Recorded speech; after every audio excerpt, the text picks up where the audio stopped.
tidak ada dalam konteks. Jadi kalau misalnya dipertanyakan bahwa ketika kita menyerahkan seluruh kehendak ilahi bahwa kita ini seperti robot, justru tidak.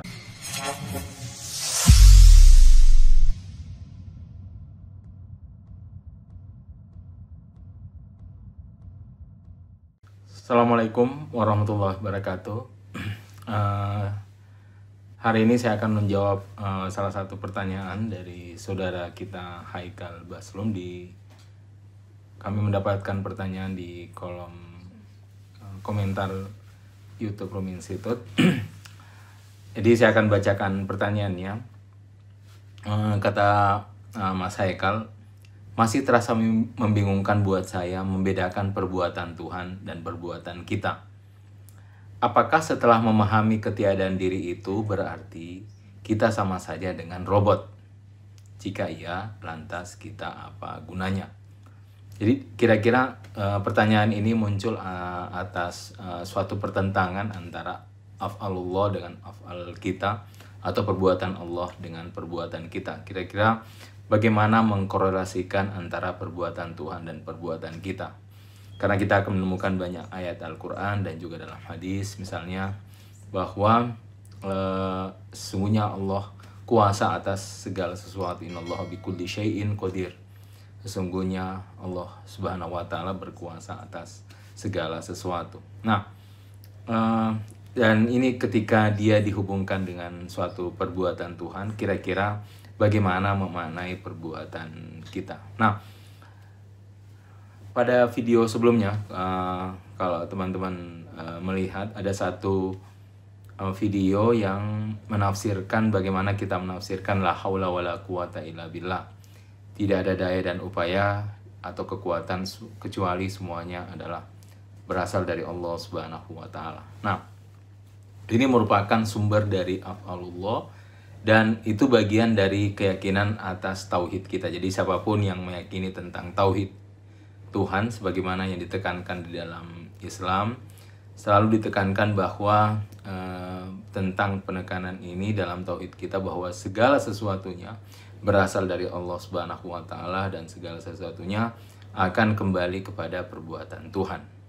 Sini kita akan lihat suatu rentetan kausalitas bahwa penyebab segala sesuatu adalah Allah Subhanahu wa Ta'ala. Nah, oleh karena itu, pertama kita harus melihat bahwa perbuatan Tuhan berlaku untuk semua tanpa kecuali. Jadi kita harus melihat itu sebagai bagian dari tauhid, bahwa perbuatan Tuhan ini adalah berlaku untuk segala sesuatu tanpa kecuali. Kenapa? Karena ini dalam konteks kekuatan ya, bahwa apapun dan siapapun yang bekerja ini, dia pasti mengambil dari kekuatan Allah Subhanahu wa Ta'ala, karena tentu kita tidak punya apa-apa.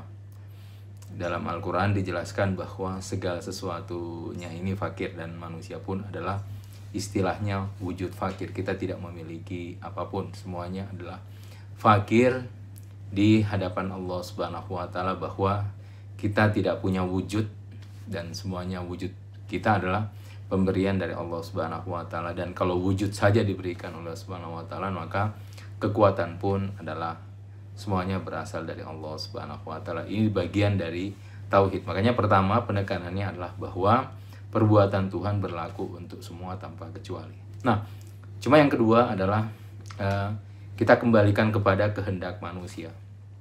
Nah, manusia ini kadang taat, kadang ingkar. Jadi ketika dia taat, maka sesuai dengan kehendak Tuhan. Ketika dia ingkar, maka dia tidak sesuai dengan kehendak ilahi. Jadi kita harus melihat dari sisi kehendak manusia, karena pembahasan ini tentu dua relasi antara Tuhan dengan makhluk, makhluk dengan Tuhan. Bahwa semuanya adalah perbuatan Tuhan itu tidak mungkin kita nafikan, karena segala sesuatu berasal dari Allah Subhanahu wa Ta'ala dan segala kekuatan berasal dari Allah Subhanahu wa Ta'ala. Nah, cuma pada tataran bagaimana kehendak, keinginan. Nah, ini keinginan manusia, kadang dia taat kepada ilahi karena dia memenuhi perintah ilahi, kadang ingkar karena dia ingkar kepada perintah Allah Subhanahu wa Ta'ala. Nah, jadi ada masa di mana kehendak manusia sesuai dengan kehendak Tuhan, ada masa di mana kehendak manusia tidak sesuai dengan kehendak Allah Subhanahu wa taala, itu ketika manusia melakukan satu bentuk keingkaran. Artinya ada istilah keinginan atau kehendak di sini. Ini disebut dengan sesuatu yang bersifat tasyri', yaitu kehendak atau keinginan. Makanya dalam Al-Qur'an dijelaskan wa man syaa'a falyu'min wa man syaa'a falyakfur.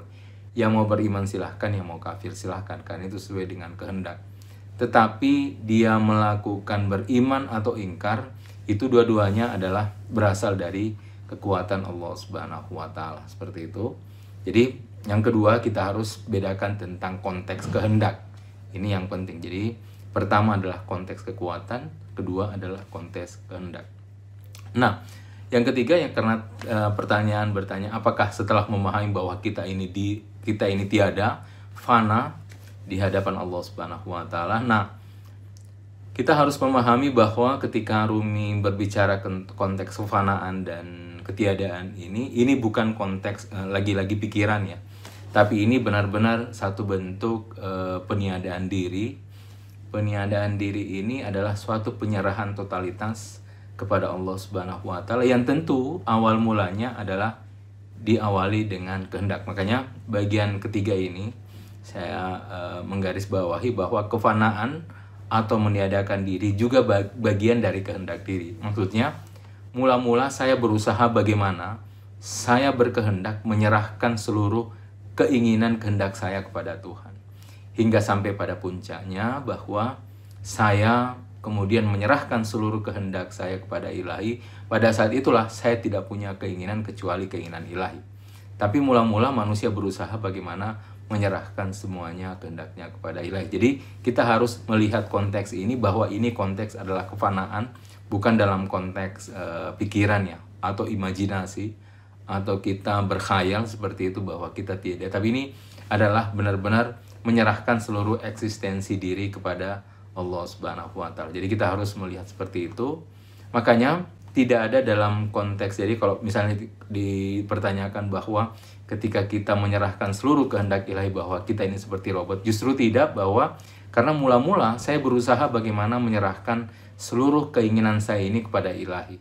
Jadi saya bergerak itu adalah kehendak saya, dan pada puncaknya saya akan menyerahkan kehendak saya ini kepada Allah Subhanahu wa taala, dan pada puncak itulah saya tidak lagi memiliki keinginan kecuali keinginan ilahi.